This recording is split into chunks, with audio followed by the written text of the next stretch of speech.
Hello, everybody. Welcome to a new episode of Follow Your Passion. Let me introduce our guest of today. It's Eliav Cohen. After working in the corporate world for about 10 years, Eliav started his own consulting business, co-founded 2 other companies, became a chief pilot of a hot air balloon in Seattle in 2016, and in 2018, he became the founder of the Bot Lab. It's very technical. It's about the chatbot, but Eliav can tell us much more about it than I can. But he seems like to be a serial entrepreneur and a great fit for this podcast. So welcome, Eliav. How are you doing? Doing amazing. Thanks for having me. Nice. Well, so tell me about the Bot Lab. You told me early in the pre-talk a little bit about it, but let our users or listeners hear what it's actually about, because I think it's very special. Yeah. So if you think about it, everyone has chatbots on their own website, right? Mm-hmm. Like at this point, it's like 86% of all websites have a chatbot, right? So you can have immediate interaction and you can have high intent buyers that are on your website. You can chat with them, right? Yeah. What we did was we built a way that allows, if let's say there's an article written about you, and let's say like Forbes magazine or the New York Times or some review site, right? It allows the brand, you as the brand, to use your same chatbot you already have in order to chat with the users that are reading the article on Forbes in real time. So essentially it expands that if someone is reading a high intent article, right, you wrote for a specific audience, you can now book meetings, right, from Forbes, right? It's just insane, right? Yeah. So you can book a meeting, you can live chat with people, and the better your AI chatbot is, the more it can answer questions directly on there. But it gives like, you know, real-time communication and what we call is the dark funnel, right? Before they've reached your website, where you can communicate and book meetings at high intent. Nice. You already mentioned it, AI, artificial intelligence. I guess the Bot Lab is also making big part of artificial intelligence to use those functionalities. Yeah, absolutely. You know, I actually had the opportunity to go to Necker Island, to Richard Branson's island back in December. And there were about 20 of us there called the Digital Guardians, which the whole idea was the top AI folks in the world. You know, a lot of guys from Google DeepMind and from OpenAI and, you know, a lot of political folks they're there as well to discuss how do we make sure, you know, AI doesn't destroy us, but we use it for good, right? Mm-hmm. And one of the things that came out of that conversation, besides being like awesome hanging out with Richard Branson and getting my butt kicked in chest by him, besides that, you know, it was interesting. Andrew Yang was there. You know, Andrew Yang ran for president back in the last election. And he talks a lot about AI stuff, right? And how it impacts, you know, jobs and what's going to be happening. And same thing, Elon Musk talks about it too, right? And while we were talking about it, he said, you know, we're going to have the biggest job loss because of AI. And that's primarily because it gives a better user experience, right? Like if you go to a site and you have a question like, where the hell's my package at? That doesn't require a human being, right? It's an AI that goes, oh, I found your email. Is this the right order? Here's your info, right? And so our system also uses a lot of AI because all of these chatbots, whatever chatbots someone uses on their own site, the better the AI is, the less it requires a human to interact no matter where it is, right? Whether it's on their own website or it's on a third-party site. The biggest challenge that happens is if, let's say there's an article about you in the New York Times, that's a lot of random people, right? That could be chatting with you. That's where when you get hundreds of thousands, even like 1,000 conversations in a day, you need an AI that can answer basic questions, right?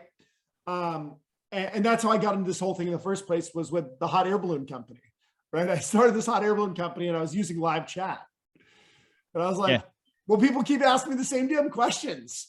Like it was literally like, how high do you go? How many people fit in a balloon? Can I have sex in the balloon? You know, normal questions. Of course.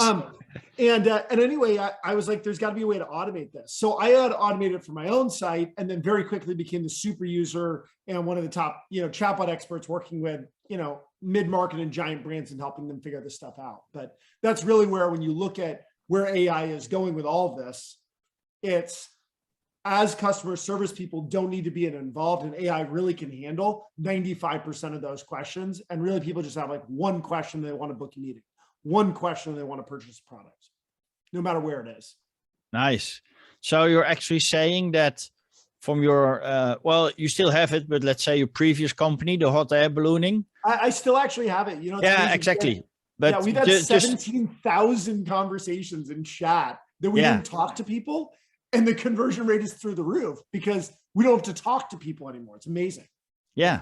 So it was actually a problem you experienced on your day-to-day activities. Yeah, well, if you think And about it, like when I started that company, the amount of phone calls you get, I mean, people when they call, they just want to tell you their whole life story about like why they want to go ballooning, right? Like, but they have like one question. It's just, hey, can my mom who's 100 years old come? Hey, can this? And so the amount of conversations, I realized that if I turned my phone off and the message said, go back to our website where you can get a live people or an AI chatbot to answer your questions, people stopped, like they still booked. It just didn't matter. And you find that people really don't care. They just want that one or two answers so they can make a decision. nice. And it was so successful that you decided to create a new company around it, right? Well, it was interesting. We started doing originally consulting, right? For folks that are on Drift, the top kind of AI, chatbot platform that exists for mostly B2B stuff. And I started building back in like 2017 of just like helping companies that need kind of the same thing I built, right? And quickly we started working with like mid-market and enterprise companies, all these big organizations. And one of the things that we found was the highest converting chatbot is on content. So if you have a website and you've got content that you're currently gating, because that's how you try to get leads, right? And you're like, I'll just gate this really good content Yeah. that I want them to read, which I think is hilarious in its own. But if you ungate that content because it's good, people will ask questions, right? Because it's interesting. Yeah. And we found it was a 50 to 70% email capture if on your own site it's in content, right? Of like a good article versus gated content, you get a bunch of bunk email addresses and you follow up and you hope like through automation, you might get some meetings out of it, right? So that we realized, well, the same thing. Well, what if it was an article on Forbes? What if it was an article in the New England Journal of Medicine for someone who's going for doctors? That's now an exact group that is a real question based on that segment.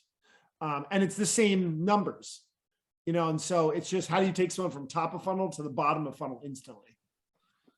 Nice. And how's it working out for you, the bot lab?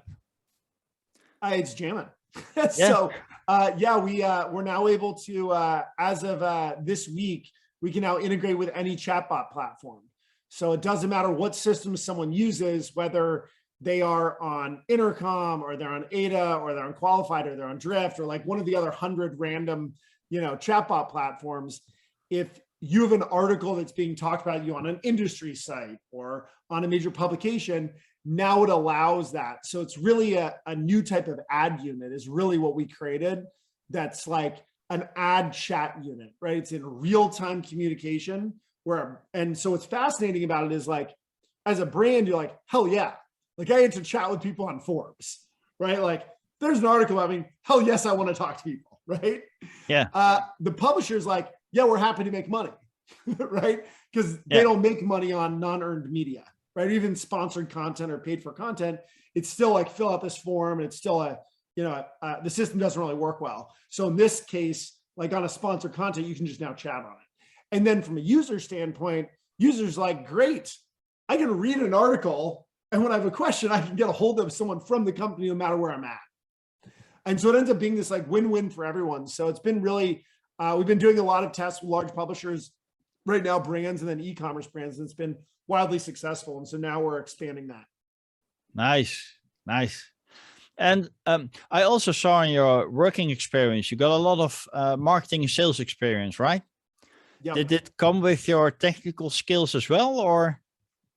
So, it's interesting. I mean, I originally, I look at bots. I'm building bots very similar to sales, right? Because really like a bot is a transactional sale, right? Like it's a transactional right now. So where I learned to sell was I actually sold educational books door to door, 80 hours a week for 9 summers. And wow. I trained people how to sell books and I trained students and all this. And one of the things I realized when you think about a bot and you talk about like personalization, all things that cause conversion, when you would go to a door, and I learned this when I was in college, right? If you go to a door and randomly knock, you don't even know if they have kids, and if you're selling books, like that's probably not good, right? Yeah, so yeah. You start to find like, what information can I get? So you'd talk to the neighbor and go, hey, who's got kids in school? And so you'd find out, great, they've got kids in school next door, or their kids are grown and gone. And then you'd find out, great, are they in like public? Do you know if they're in the public school or private? Oh, cool, awesome. Do you know when I'd be able to catch them if they're at home now, or if I should try later? I don't want to stop by if they're not there. So you get all this information, right? We call that as personalization data. And in a chatbot, you get all that same personalization data anyway, right? Like, you know about them, you can do ABM style account-based marketing experiences. And then when you go to the door, you can then say, hi, are you Sarah? Great.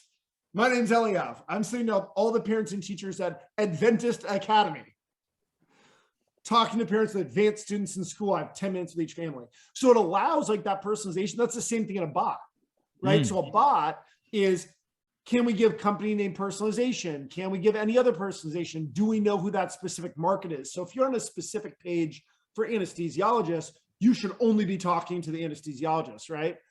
And then where it finally comes around bots is it comes down to, what is the goal?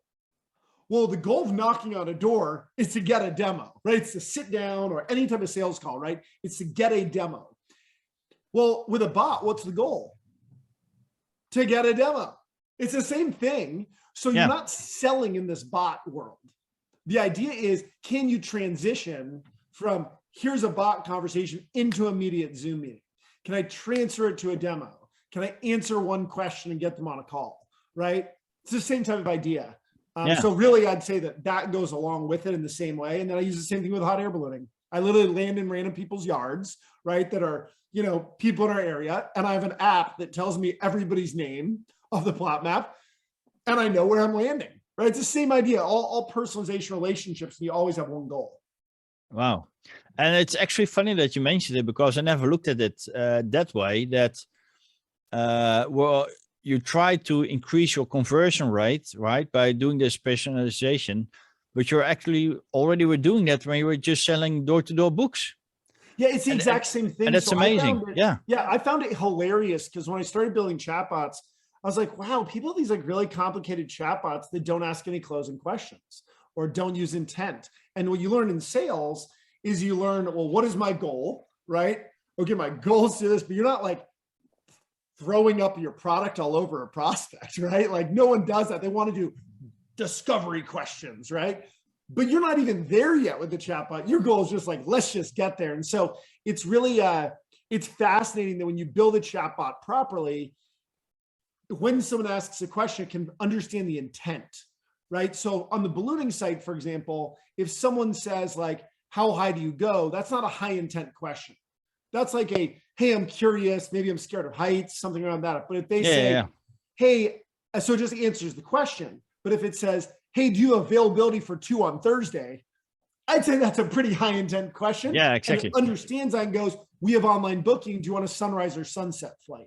So it works the same way as door-to-door sales. It's a transactional sale. And where I find it hilarious, and this is the funniest thing, there's tons of enterprise sales organizations that use chatbots, and they are hilariously confused that they think everything is this giant enterprise sale. It's really all broken down to small transactional sales, right? Can you get a meeting? Can you get the decision makers on? And enterprise salespeople miss that. And I think it's really funny.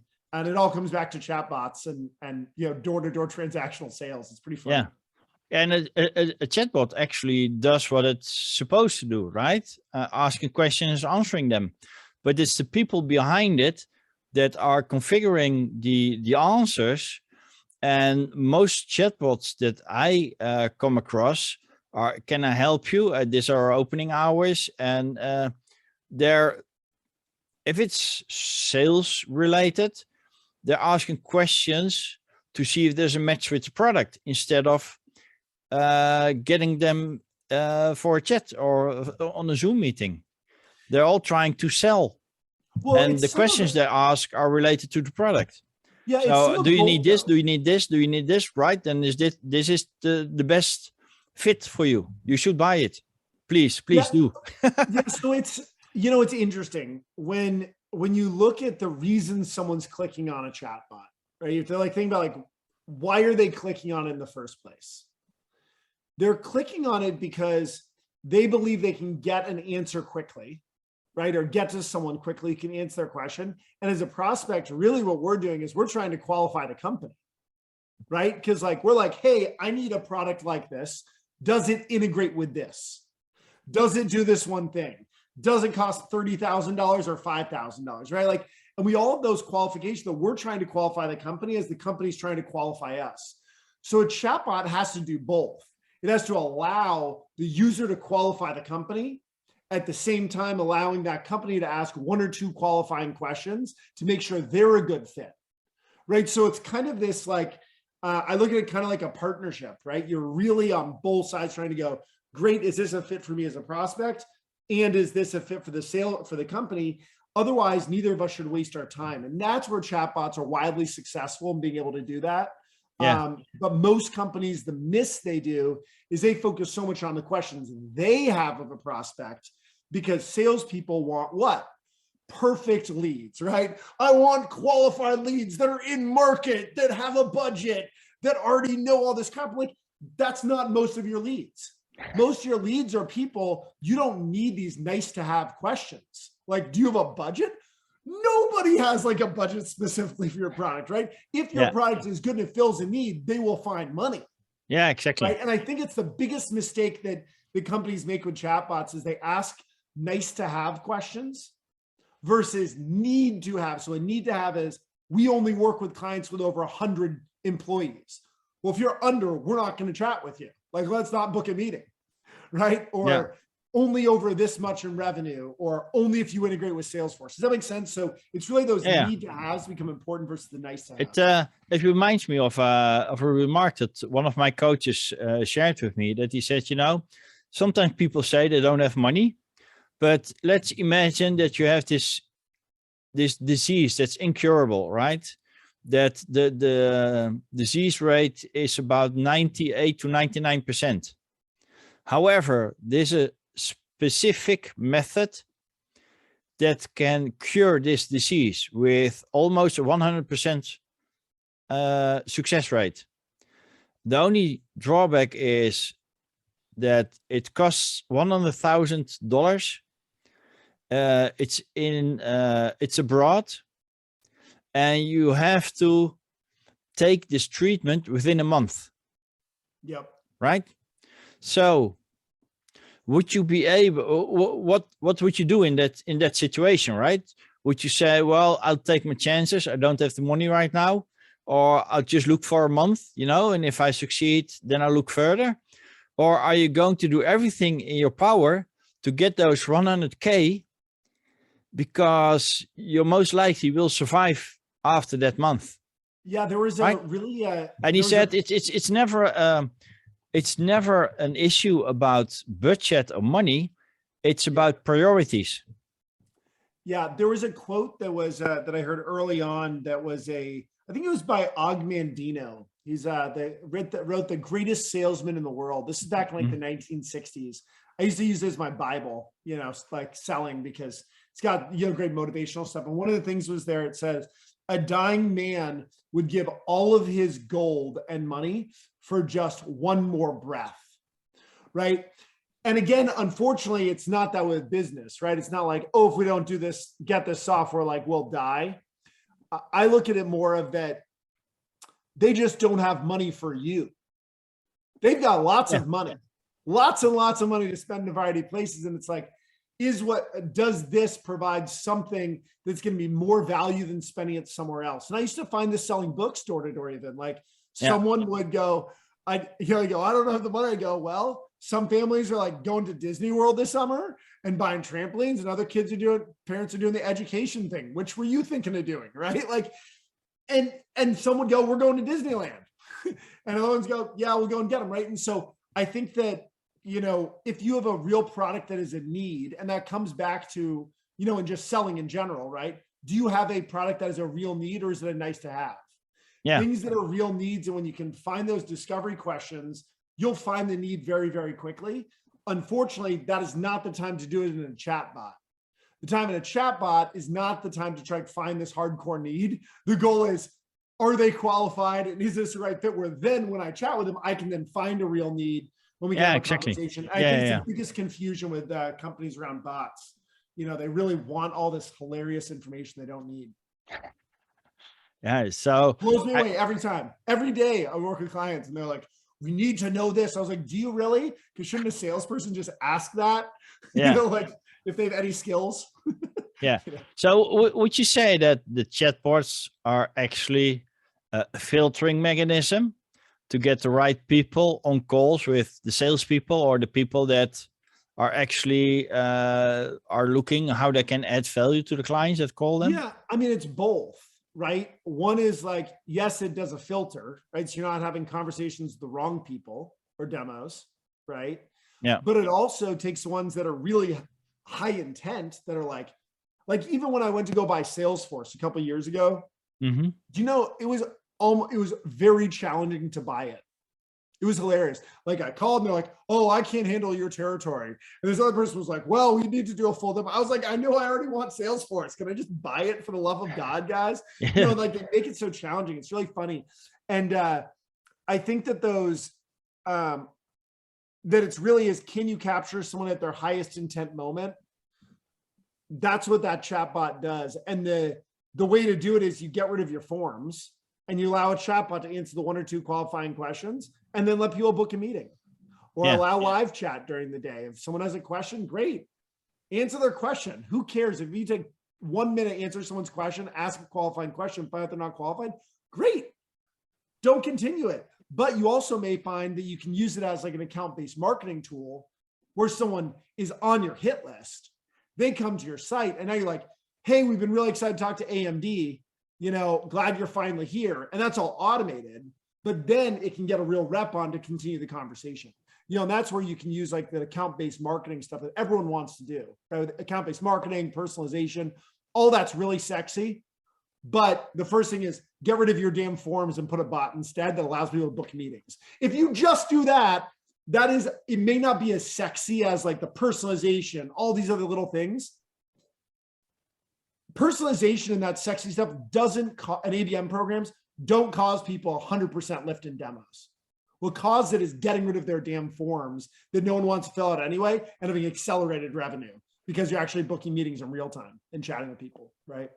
Yeah, nice. Yeah, I love the enthusiasm you talk about it. And you have a lot of knowledge as well about the subject, right? Because otherwise you wouldn't be successful with your chatbots. Yeah, I mean, I think one of the interesting thing is, there's a lot of, it's not actually the building of the chatbots themselves, right? There's some knowledge that it takes to build chatbots and make sure the routing works with Salesforce or HubSpot or whatever it is, or Zoho, whatever people are using, and all the automation tools. Like there's some work there, right? And to get it right of the language and make sure it's good sales copy. But ultimately, I think what it comes down to a lot of is like change management, right? I mean, someone who's used HubSpot for 15 years that like is obsessed with their forms, and they go, "This is our highest way of getting leads is through our form." Well, how do you help that person realize, let's not do that anymore, because you get double the amount of demos by using a chatbot instead of more qualified people and having it be faster time to demo, and sales people not having to email people, right? Like for a follow-up to try and get them into a demo. And a lot of people, it just takes a long time, to get past that. It's something that's a change and different. But the problem is that society has changed and buyers have changed, and they're not willing to fill out forms anymore. And they're not willing to wait to get a question answered, because by the time you get back to them, they've already forgotten about your damn product. So, and I have that happen to me all the time. Like I had someone call me from like 7 months ago. I filled this like random form and I was like, dude, that ship has sailed and I have no idea what this is even about or what your company does. He goes, well, let me remind you. What a waste, right? Like in that moment, I probably would have bought. That's the difference. It's like, so the way to get left behind is to just have forms on your website, not have a chatbot, right? And not allow people to book and not have automation. Like that is the way to fail in 2022 to 2025. Yeah. It is a guaranteed almost failure, because users just are more willing to do business with brands that have bots that have immediate interaction. And, it's that in the moment. Interesting. So I guess you got a big market ahead of you. I mean, what we're building is $100 billion market. So yeah. I'd say that's a decent sized market. And we're not only in the chatbot space, expanding chatbots in their next natural progression, but also now we're in the ad space, right? And allows us to create the highest intent lead gen possible with allowing real interaction in real time. And it's fascinating. We'll see where it all goes, but I can't, I know if it's growing, if the entire chatbot market is growing by 31% and it's already at $100 billion market, just that portion, I'm pretty sure it's going to keep going up. Yeah, and then as AIs get better and all that, eventually it'll just be, it goes back to Andrew Yang, right? What happened, or Elon Musk, what happens when you have an AI that can answer real questions? What happens when you have an AI that can tell you where your crap is? Yeah. Like, what happens when you have an AI that can answer a lot of it and help you with personalized stuff in your account, right? There's just I remember that seeing a demo on YouTube where a Google Voice app was actually calling a hairdresser to book an appointment for its client. Yep. And the hairdresser just answered the phone and she was just having a normal conversation with the Google Voice. Yep. And that was amazing, before you know it, chatbots are talking to each other. Yeah, and they are. I mean, that's where it becomes interesting is can you take one service and can connect to the other where they can work with each other, right? I mean, how nice would it be sometimes, if you can have your bank chatting with PayPal about, or something else around some fraud thing, why are we even involved? If one can go, well, here's what happened and here's this, and they can work together very quickly. And eventually, you automate a lot of that stuff with APIs and whatever else. But, with Web3, I'm sure a lot of that stuff's gonna be available, but it becomes pretty fascinating in general. Yeah. I'm excited and also sad for the day that we have AI so ubiquitous that a lot of those jobs go away. And then it's well, what do those people do?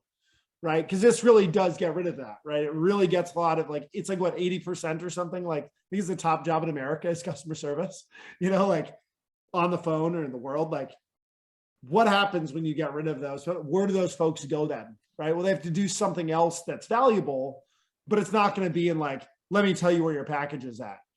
Or oh, my package is late. Great. It can automatically give you a 20% discount. I'll give you a refund. I mean, there's nothing that's challenging about that.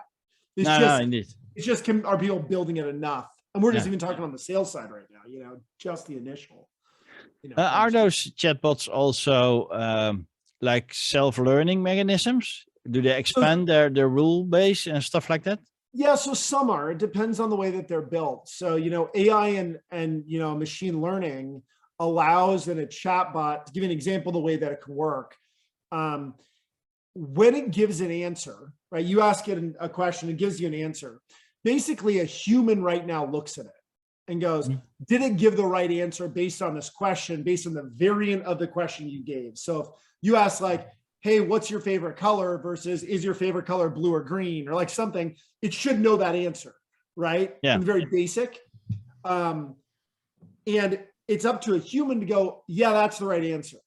Now, once it learns 7 or 8, 9, 10 variants, at that point, there's no variant that it can miss, right? And then it knows the answer. Another way is that, but typically right now it's all human, right? There's still a human until it gets good enough. But what's fascinating is there's really only 80 to 100 questions anyone will ask about a product ever. So if there's only 80 questions, how many variants and answers do you really need? So it's coming up those first 100, right? What are the most common? Now with my chatbot, on the ballooning site, for example, you can ask, hey, what are your hobbies? Does anyone ask that? No, it's a golden nugget that talks about Jules Verne and hot air balloon history, right? Or if you say hey, can my dog come? It shows a hilarious gif of a dog flying in a hot air balloon and then says no, right? Or can I smoke weed in a balloon? There's a lot of weird questions people ask. And if someone asks a new one and I can't answer it, I have to look, is this an edge case or is this a real question? Yeah. Right, that I need to do. And depending on how often that comes up, then you build it out for that variant, but it still requires human stuff and it always will. until you get enough variance. Then the ML takes over, machine learning, and the AI goes, oh, got it. This is within this variant data set of these 10 or 20 different variants. This is the answer to give. And that's the way Alexa works, right? Yeah. So if you ask a second time for it, Alexa learns. But eventually you just go, play this, and it'll find the right song, right? I mean, that's the way that, they all work in the same way with machine learning and AI, but that's the way that there's always some human involvement to help it get that initial data set and make sure it's correct as it grows. Nice. And each chatbot has a different AI system. There's a lot of different ones. It just depends on, there's all kinds of cool ones, So is there any funny story that you experienced while using a chatbot or that you heard from a client? Yeah. So my very first time building a chatbot, right? So I was building it for my balloon site. Right? This is like 2017. I'm just getting into chatbots. And I built my chatbot. I was really excited. And I sent it out there on Facebook. I go, guys, check out, I built this amazing chatbot, answers every question. Everything everyone asked broke the chatbot. So it was like, what do you wear? And it just like, I don't know that answer, right? It just like giving random stuff. I just didn't understand yet around like groups of wording of it contains a word versus an exact phrase. So I built in the question, can you have sex in a balloon? Right? To make sure if someone asked, because someone jokingly asked that on like Facebook, and I was like, all right, like I'll put it in there. So I whatever I put in, it ended up, instead of saying no, it said, yeah, let's get you booked for the flight. And I was like, that's not good, right? And so it was like really funny of like the chatbot fails of stuff like that, where it's just in the way that the AI is set up, right? Like, so to give you the most basic example, if you say it contains the word cat, right? Well, if then someone writes the word category, it includes that. Or catatonic, it includes that. Or, so there's all those, so as a partial contains, it can contain any one of many words, right? And then it looks at that to give an answer. Well, that's a challenge, right? As you get more advanced AIs that are outside of just contains a word versus an exact phrase match or an exact word match to give it a specific answer or off that variant, well, then you got NLP, like neuro-linguistic programming, that can go, what is the intent of this word and this word to get the right answer? And that's where we're at now, right? The advanced AIs are able to do that. And it's really cool. Yeah, nice. And great that you mentioned it, because I use it a lot as well, that you were looking for a certain document, and it had one specific word in it. I looked for it, and it just happened to be that particular word you were looking for was just a part of a bigger word. And that was like a commonly used word. So you got thousands of hits that exactly didn't help your search. Yeah, exactly. And it works in everything, right? In ads, whatever it is, like it's how do you, and you really have to think through that. In a chatbot, you see it right away because you see someone ask the question and it fails. And you're like, oh, that's not good, right? In ads, you're just like, oh, wow, where did that word come from? Or why are we getting all this traffic from here? But when I look at, traffic in general, I mean, even what's crazy is, even with the ballooning side, I mean, I have, 20 to 30,000 people a month that come to the hot air ballooning site. I built that a lot with other AI programs. I use AI writers and I use AI SEO stuff and I use chatbots, and I use all of that combined in order to create entire, systems that allow us to grow. I use it for all my social posts. I mean, it's like everything is connected. And then on the back end, when you do a social post, if someone comes back to your website, should it give a specific chatbot conversation? Of course it should, right? So all those things end up being connected. You do an ad, you build an ad with an AI like Jasper or whatever, lots of them, right? You get your ad up, and then when they come to the site, you need to make sure, that it's a contextual conversation. So it all comes back to ad, to chatbots, and commute, and I call it contextualization, right? Is it contextual to where they're coming from, what they're looking for, where they're at? And that all comes back to Helium, right? As well, with the platform we built, is if it's contextual on the site you're on of the article, well, why not just have the contextual conversation on there? Like, why are we forcing them to come to your website anymore? Right? If it does just a good job, you wrote the article anyway, right? You put it on someone else's site, you might as well just book meetings on it, Nice. So if you look at the bot lab, You already mentioned a lot of things. It's not only building the chatbot, but it's also maintaining it, improving it, due to new insights, new questions people ask. You start to see a rhythm, you start to see a structure, so you need to adjust your programming as well. What's, in your very own words, what's the challenge that keeps it fun and entertaining for you? I find fun is seeing a client grow their conversations by like 300%. Like that's fun.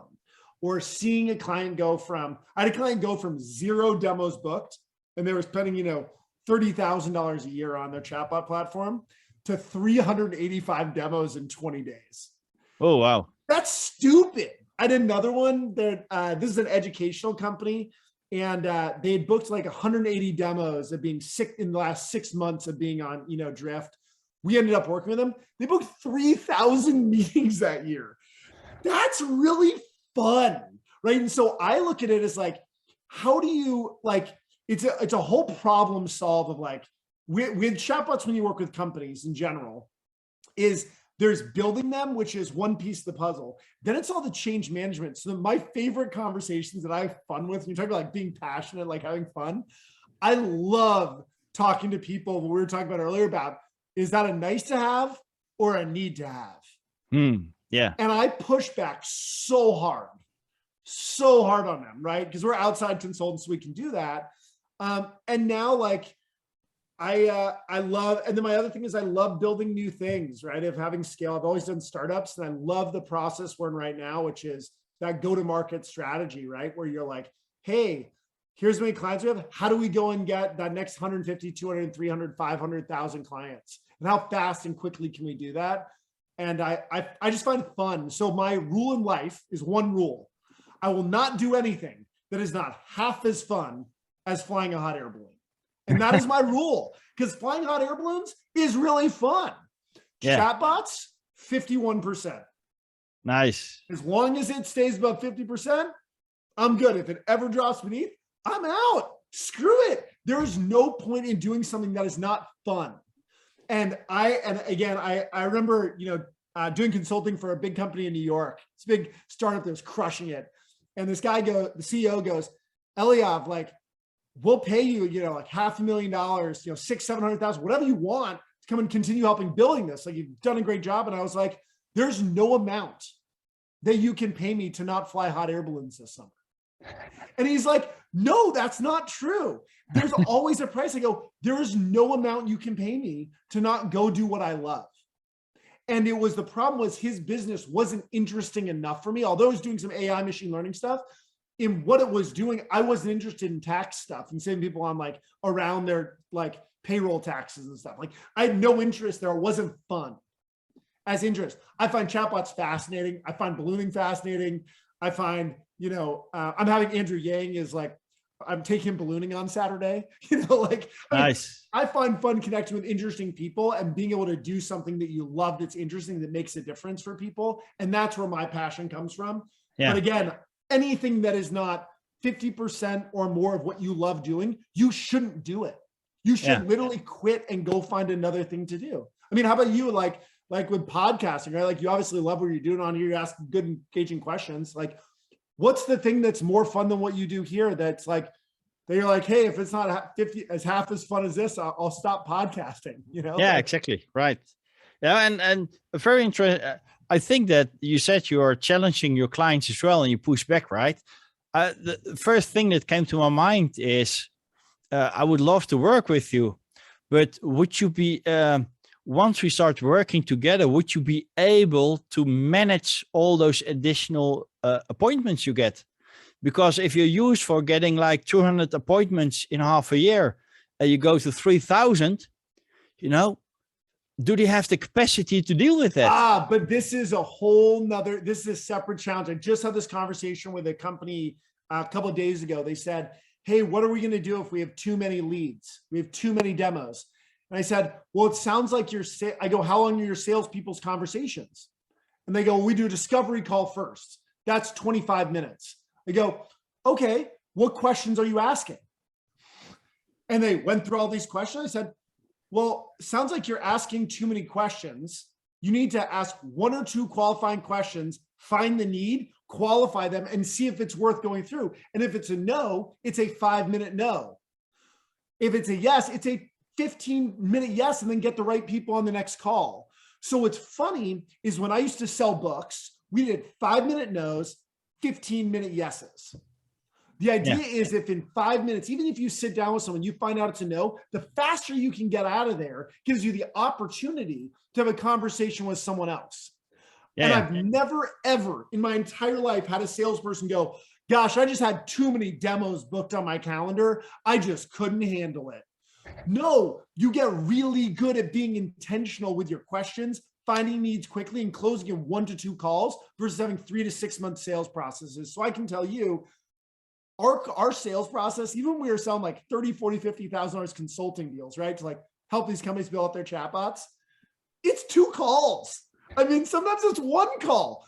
Yeah. That for a lot of people is mind blowing because they go, well, how do you sell an enterprise sale like that? And I go, you're just finding a need and you happen to be the person that can help and you get the right people on and you have a good follow-up process and my calls are 30 minutes. Like I tried going for 30 minutes to give us $50,000.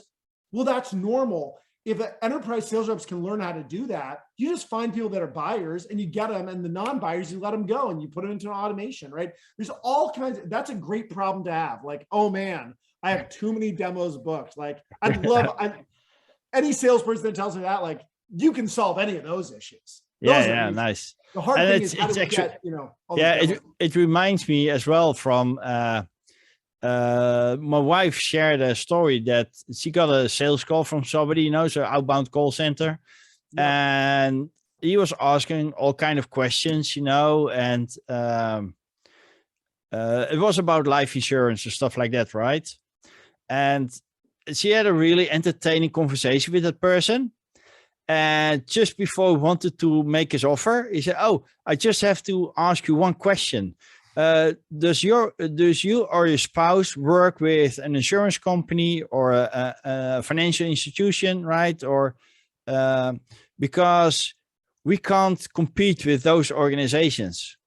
And she said, well, that's actually funny because I work here and my husband works with a financial institution. Oh, I'm sorry. Then we can't have. I can't offer you anything, right? So we better end the call. That's so often. And that was about 20, 25 minutes conversation. So think how often that happens, right? And I think it's something that salespeople need to really think about. And again, that's where, again, a chatbot solves those basic qualifying questions, right? Like before a demo, like you already know, like they're a basic fit, right? Yeah. But on those calls, I think the dumbest question I've ever heard anyone ever ask me, and it's the most common question anybody asks on the beginning of a sales call, which is, tell me about your business. And I'm like, A, you don't care. B, I don't care. And C, it doesn't make any impact to this conversation whatsoever. The real question is, show you're an expert, right? Show you're an expert. So when you get on the phone with someone and you say, hey, I talked to a lot of companies in blank.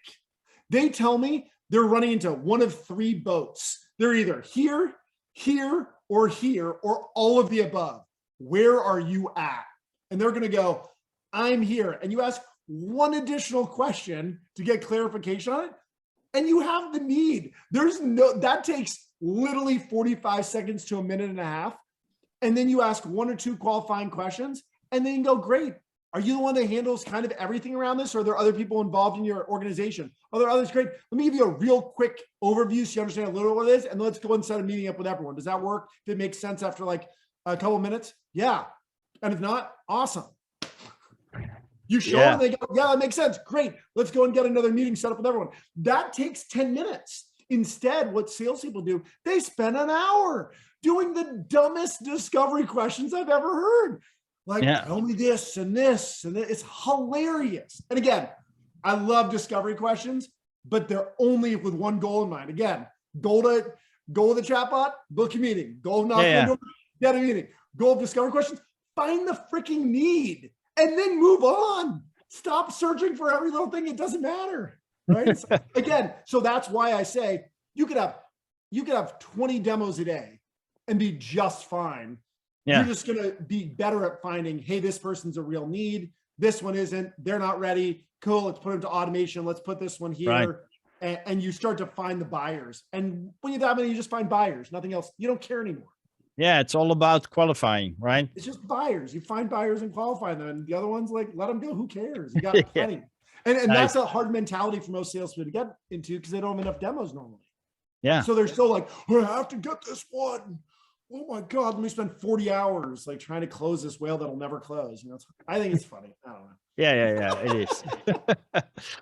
I'm afraid we can have this conversation for hours, Eliav, and I really enjoy it, but I have to take a little bit of time into account. So if you could share one little tip or a little piece of wisdom or experience to the audience, what would it be?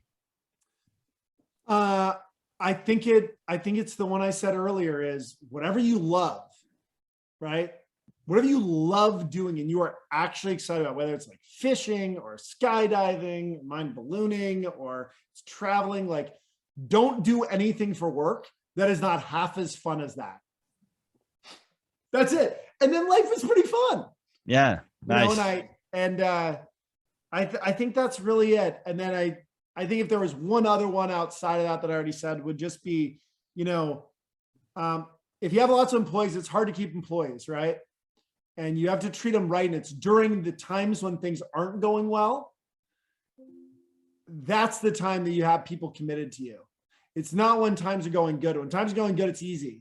It's when things don't always work or things go wrong, where your character shows up as what has people follow and continue to work with you.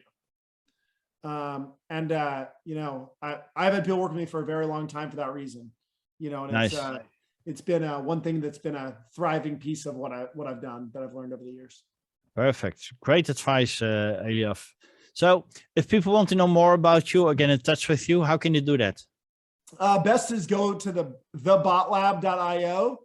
We don't have any forms on our site because you can chat with us. So you can live chat, you can book a meeting. If you have a question about chatbots, you want us to take a look at them, sure. If you're interested in, you know, being able to chat on third-party sites, you know, and be able to do that, whether you're in like B2B or e-com or whatever it is, you're a publisher, like happy to chat with you and walk you through it. We do for free. We literally do analysis and just go, here's the low-hanging fruit to fix your own chatbots. We know you won't do it anyway, and you'll have to hire us anyhow. So it's up to you. There's some motivated people, but for the most part, that's the best way to get in touch with us. And then if you're ever in Seattle and you want to come ballooning in front of a giant volcano, you know, that's Seattle ballooning. Nice. Yeah, great. Well, thanks a lot, Eliav, for this very inspiring conversation. I really love the chat. We're connected now on LinkedIn, and let's keep in touch.